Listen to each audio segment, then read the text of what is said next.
अस्सलामुअलैकुम जनाब, ये देखें उकाड़ा की सड़कें आज दरिया रावी बने हुए हैं।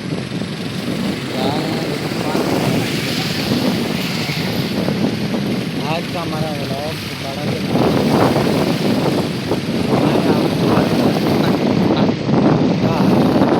भाई का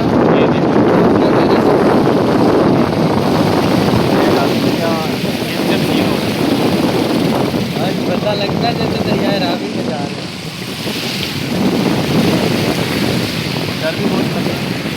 बस में यार अगर गिरे तो सीधा नहा के उठेंगे। वो नहाएंगे इस पानी में, जिसमें बीमारियाँ लगेंगी जो गिर जाएंगे। सारा गड्ढों का पानी जिसमें आपको ऐसे ही लग रहा होगा कि जैसे हम कश्ती में जा रहे हैं। फील ऐसे ही होगा यार। अल्लाह पाक सूरज की हिफाजत करे हमारे शहर में।